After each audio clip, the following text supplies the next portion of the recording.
하나님 말씀 사도행전 1장 6절로 11절 말씀입니다. 신약 성경 187페이지입니다. 사도행전 1장 6절로 11절 말씀입니다.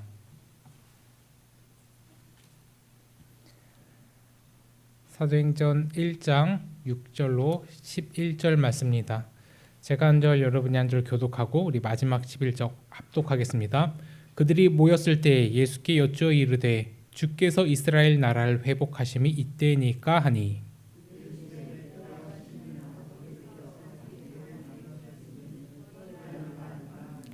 오직 성령이 너희에게 임하시면 너희가 권능을 받고 예루살렘과 온 유대와 사마리아와 땅 끝까지 이르러 내 증인이 되리라 하시니라.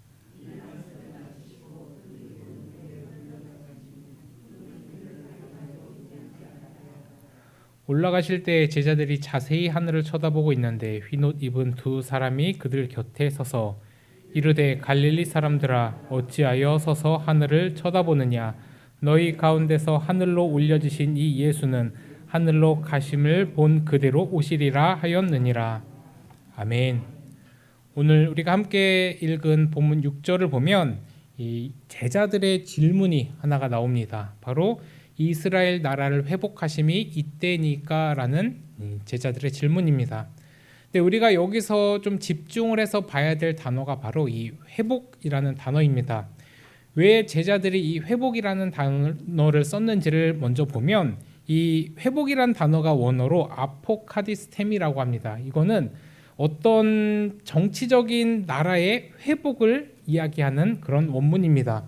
그래서 조금 더 정확하게 보면 나라를 반환하거나 돌려주거나 혹은 정치적으로 나라를 재건하다라는 그런 의미를 정확하게 가지고 있습니다.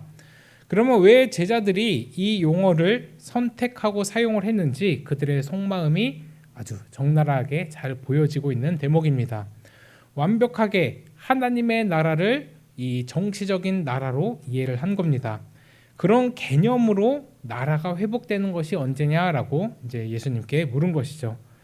예수님을 또 처음에 따랐을 때도 이 목적은 계속 분명했습니다. 로마의 압제에서 해방시켜줄 정치적인 왕으로 예수님을 이해를 하고 따랐습니다. 처음에는 그냥 따라갔는데 이 예수님을 보니까 그 능력이 어마어마합니다. 이 예수님을 우리의 왕으로 모시면 내가 그 자리에서 하나 할 것 같은 그런 기대가 막 생긴 겁니다. 그래서 이 로마의 압제에서 해방시켜줄 그 정치적인 왕으로 예수님을 이해를 하고 따랐는데 그것이 계속해서 극에 달하고 있을 때 어떤 일이 일어나느냐? 바로 예수님이 무기력하게 그들의 눈에는 무기력하게 십자가에 달려 돌아가신 겁니다.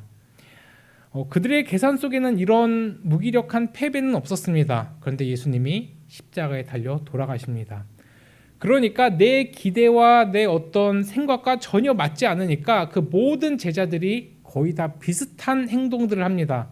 뭐냐? 다 흩어진 겁니다. 예수님께서 그렇게 가르쳐주고 명령했던 그런 것이 한순간에 그냥 그들한테 물거품이 되고 다 각자의 생업으로 흩어지고 돌아간 겁니다. 그런데 우리 예수님은 부활하셔서 40일간 다시 그들을 모이시고 하나님 나라를 가르치시면서 이제 변화를 시켜 주십니다. 그렇게 예수님의 전적인 은혜로 그들이 회복되어서 다시 성령이 오시기까지 예루살렘에서 기다리라라는 그 명령을 듣고 그렇게 이제 예수님과 함께 있는 그런 상황입니다.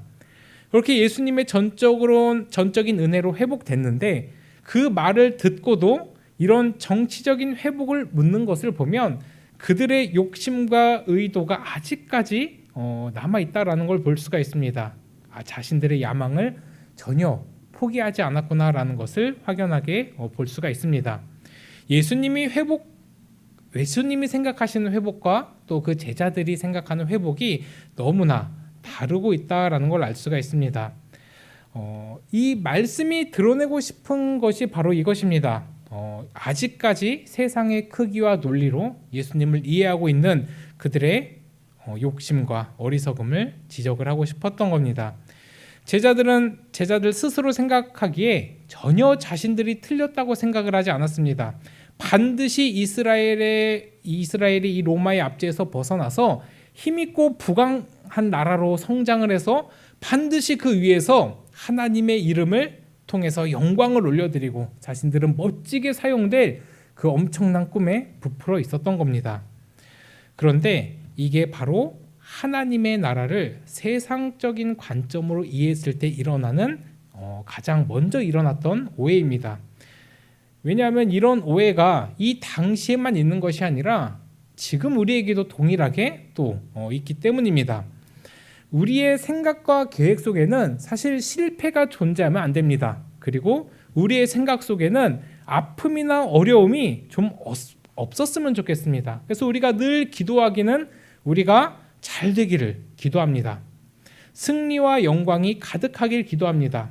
십자가에서 힘없이 달려있는 그런 힘없는 무기력한 모습은 우리 안에 사실 원치도 않고 존재도 잘 하지가 않습니다. 왜냐하면 그런 어떤 아픔과 어려움이 없이 잘 돼야지만 하나님이 복을 주셨다라고 생각을 하기 때문입니다. 하지만 우리가 또 반드시 기억해야 될 것이 무엇이냐면 이 모든 일은 우리 하나님께서 계획하시고 조성하신 일이다라는 겁니다. 내가 어떤 상황에 있던, 내가 어렵건 힘들건 잘 살건 부강하던 이 모든 일이 하나님의 계획 안에 들어있다라는 겁니다.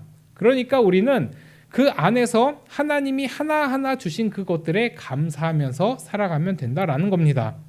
이 부분을 생각할 때 사실은 우리가 걱정하고 근심하는 것들도 사실 아무것도 아니다라는 것을 어느 정도는 알 수가 있습니다. 이 하나님의 나라 또 하나님과 함께하는 그 모든 여정들 사실은 그 어떤 이 파라다이스의 개념만은 아닙니다. 그냥 하루하루 이 땅에서의 삶을 살아내는 것, 이것도 정말 하나님 나라의 큰 부분이고 너무나 중요한 부분입니다.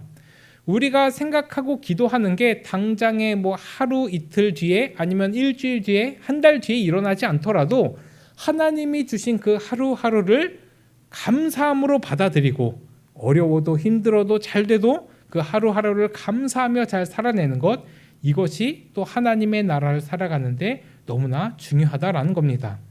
그러니까 이 제자들의 회복에 만약에 질문이 괜찮았다면 예수님께서 정말 잘 대답을 해주셨을 겁니다. 그런데 7절을 보면 어찌 보면 예수님이 좀 정색하는 것처럼 느껴질 수가 있습니다. 바로 7절에 너희가 알 바 아니다 라고 이야기를 하십니다. 만약에 그들이 정말 하나님의 나라를 잘 이해했고 예수님의 그 계획과 모든 것들을 잘 이해했으면 그래 참 잘했다, 이 회복은 이런 회복이다 라고 이야기해 주셨을 텐데 너희가 알 바 아니다 라고 이야기를 하십니다. 그러니까 하나님의 나라가 하나님의 뜻대로 다시 회복되는 날은 그 아버지의 권한에 있다라고 예수님도 말씀을 하십니다. 그런데 우리는 그 하나님의 때에 하나님의 일이 이루어지는 게 너무나 중요한데 사실은 때와 시기가 너무나 궁금하기도 합니다. 우리에게 하나님이 언제 부흥을 주실지도 궁금하고 더 나아가서 정말 말세라고 하는데 언제쯤 예수님이 구름 타고 다시 이 땅에 내려오실까라는 것들도 너무나 궁금합니다. 그 궁금증을 건드려서 나온 그런 집단들이 사실 이단들이고 또 신비주의고 자유주의자들입니다. 그러니까 예수님도 본인의 권한 받기라고 이야기했던 이것들을 가지고 자꾸 본질이 아닌 것을 가지고 사람들을 혼란시키고 또 어렵게 하고 또 오해하게 한다라는 겁니다. 세상의 것과 하나님의 것이 다르다, 우리는 너무나 상식적으로 잘 알고 있는 부분임에도 불구하고 세상은, 마귀는 계속해서 하나님의 것과 세상의 것을 혼동시켜서 우리가 헷갈리게 합니다. 그렇게 예수님이 생각하는 회복과 이 제자들이 생각하는 회복, 그 이해가 너무나 달랐습니다. 비록 이것은 이단들만의 문제도 아닙니다. 우리가 또 세상의 것을 가지고 그것을 가지고만 하나님께 영광을 올려드리려고 하는 그 시도들도 문제가 될 수 있다라는 겁니다. 뭔가 큰 것으로만 하나님이 영광 받으실 것 같고 나의 능력이 조금 지금 없기 때문에 하나님이 나는 좀 덜 사랑할 것 같고, 저렇게 능력이 많아서 크게 쓰임 받는 것은 딱 세상적인 눈입니다. 뭔가 숫자가 많고 거대하고 이런 것들이 하나님께 꼭 영광을 올려 드릴 것만 같습니다. 그런데 하나님이 물론 그것을 통해도 영광 받으시지만 분명히 하나님은 과부의 두렙돈으로도 충분하게 영광을 받으시는 분이라는 겁니다. 하나님이 뭔가 없어서 정말 많은 것들을 줬을 때 그걸로 하나님이 풍족해지면 하나님도 받는 게 좋으셨겠죠. 그런데 하나님이 부족함이 있으신 분인가 생각하면 전혀 그렇지 않습니다. 하나님은 우리가 영광 올려드리지 않아도 충분히 영광스러운 분이시고 하나님은 우리가 뭘 내어드리지 않아도 다 가지고 계신 분입니다. 그러니까 이 오늘 예수님께서 하신 지적, 너희가 알 바 아니다. 때와 시기에 관심 두지 말고 그저 성령의 충만함으로 하루하루 예수님과 함께 살아가라라는 그 말씀을 통해서 우리가 무엇에 집중해야 되는지를 또 깨닫게 해주는 그런 말씀입니다. 그러면 우리가 어떻게 살아가야 할지 그 8절을 보면 또 그 힌트가 있는데 8절을 보면 첫 번째 부탁을 하시는데 또 거기에 또 답이 있습니다. 성령이 올 때까지 기다리라는 것은 이미 약속되어 있었던 것이고 이 성령이 오셔서 바로 권능을 받는 것을 또 먼저 부탁을 하시고 말씀을 하십니다. 바로 성령 충만해서 권능을 받는 것이 예수님이 원하시는 이 첫 번째 회복이다라는 겁니다. 근데 권능도 이것도 세상적으로 이해하면 또 오해가 생기기 충분한 그런 내용이기도 합니다. 그런데 하나님이 원하시는 권능이 무엇일까 보면 이 세상적인 권력과 물질의 회복이 아니라 성령 충만한 회복임을 또 우리가 알 수 있습니다. 성령이 먼저 너희에게 임하시면 너희가 권능을 받을 것이다. 이것은 다른 제자들이 그 성령을 받았을 때도 우리가 말씀을 통해서 알 수 있는 것이 뭔가 갑자기 못하는 것들을 막 잘하고 없었던 것들이 막 생겨나고 그랬던 것이 아니라 그저 성령 충만해서 그 성령 충만함으로 예수 그리스도를 담대히 전한 것이 전부입니다. 그러니까 하나님은 성령 충만을 원하십니다. 그래서 그 성령 충만한 것이 너희의 능력이 될 것이다 라고 말씀을 해주신 것입니다. 그럼 우리가 어떤 능력이 있느냐 물어보면 다른 누군가, 세상 누군가가 너 그럼 무슨 능력이 있어? 라고 물어보면 우리는 성령 충만한 능력이 있다라고 자신 있게 그래서 얘기할 수 있는 것입니다.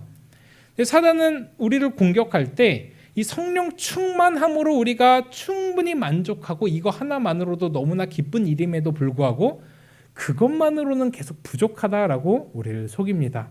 계속해서 그것 가지고는 좀 부족해. 다른 걸로 조금 하나님을 만족시켜 드려봐라고 우리를 속이기도 합니다. 근데 우리가 잊지 말아야 될 것은 아무리 다른 세상적 권능이 엄청나게 많은 사람이라 할지라도 이 성령의 능력만큼은 아니다라는 겁니다. 즉 성령의 능력이 진짜 능력이고 우리의 진짜 능력은 성령 충만인 줄을 믿습니다. 근데 이 성령 충만하면 우리가 당연히 성령의 열매들이 막 맺히기 때문에 마음도 너그러워지고 또 서로를 바라보는 눈도 더욱더 사랑이 넘치게 되고 그 성령 충만함으로 인해서 모든 것들이 다 이런 문제들이 풀려나가는 것을 또 경험할 것입니다. 그렇기 때문에 우리가 성령 충만하면 내가 뭐 건강, 나이, 물질 우리 모두가 다 지금 상황이 다르지만 그것을 통해서 역사하시는 그 충만하신 하나님의 능력을 우리가 또 경험하고 또 그것을 고백할 수 있다라는 겁니다. 그렇기 때문에 우리가 주의 자녀로 진정한 회복을 누리기를 소원합니다. 주의 자녀로 진정한 회복을 누리는 것, 세상적 회복이 아니라 주가 주신 성령 충만함으로 누리는 회복인 줄을 믿습니다. 그렇게 우리가 성령 충만함으로 권능을 받으라고 하셨는데 그럼 어떻게 받을까도 막 생각해 볼 수가 있습니다. 그런데 정확하게 성령은 선물로 우리에게 주시는 겁니다. 그리고 은혜도 하나님의 선물입니다. 그럼 선물이나 은혜 이 모든 것은 이 받는 사람의 어떤 그 마음에 달려있는 것이 아니라 주시는 분 마음에 달려있는 것을 우리는 너무나 잘 알 수 있습니다. 그러니까 성령 충만한 것도 어떻게 보면 믿는 자녀들한테는 자연스럽게 받을 수 있는 것이긴 하지만 이것이 어떤 개념인지 잘 모르면 계속해서 우리 안에 성령 충만함이 가득함에도 불구하고 그것을 깨닫지 못하고 계속해서 있는 것을 더 달라고 할 때도 많이 있습니다. 근데 사실은 우리가 기도할 때 성령 충만함이 우리 안에 있음을 내가 깨닫게 해달라고 하는 기도가 그래서 너무나 중요한 겁니다. 성령 충만함을 임하게 해주세요. 이거는 이미 우리가 임한 것이고 우리가 더 기도해야 될 것은 나에게 있는 그 성령 충만함을 내가 깨닫고 감사하며 그 은혜로 살아갈 수 있게 도와달라라는 겁니다. 결국에 그 성령 충만함이 내 노력으로 받는 게 아니기 때문입니다. 선물이기 때문입니다.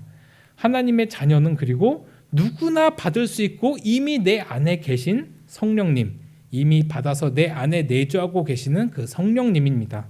그 권능이 내게 임하면 내가 어떤 상황이 있더라도 감사와 찬양으로 나갈 수 있는데 그것을 깨닫지 못하니까 또 많은 문제가 생겨나게 되는 겁니다. 내가 권능이 있다는 것, 분명 특출난 은사일 수도 있지만 내가 권능이 있다는 것, 내가 능력이 있다는 것은 내 안에 내주에 계신 성령님이 충만히 계신다라는 것을 내가 인식하고 깨닫고 감사할 때입니다. 그것도 하나님의 능력으로 충분히 할 수 있다라는 겁니다. 내게 권능이 있다는 것은 정말 내가 힘든 상황일지라도 주님이 허락해 주신 상황임을 믿고 담대하게 나가는 것, 이것 역시 정말 큰 은사일 겁니다. 이 모든 것이 주님의 계획 안에 있음을 알고 기쁘게 나아가는 것이 또 우리에게 너무나 필요한 권능이기도 합니다. 그럼 우리 욕심으로는 사실 얼른 이 권능이 빨리 깨달아져서 역사해지고 또 나도 풍성해지고 내 주위도 다 풍성해지면 좋겠는데 뭔가 바로 나타났으면 좋겠는데 그런데 권능을 받고 증이 되는 이 전제 조건은 분명하게 계속해서 말씀을 통해서 설명해 주고 있습니다. 계속해서 반복해서 나오는 것이지만 8절을 보면 먼저 이미 성령이 너희에게 임하시면입니다.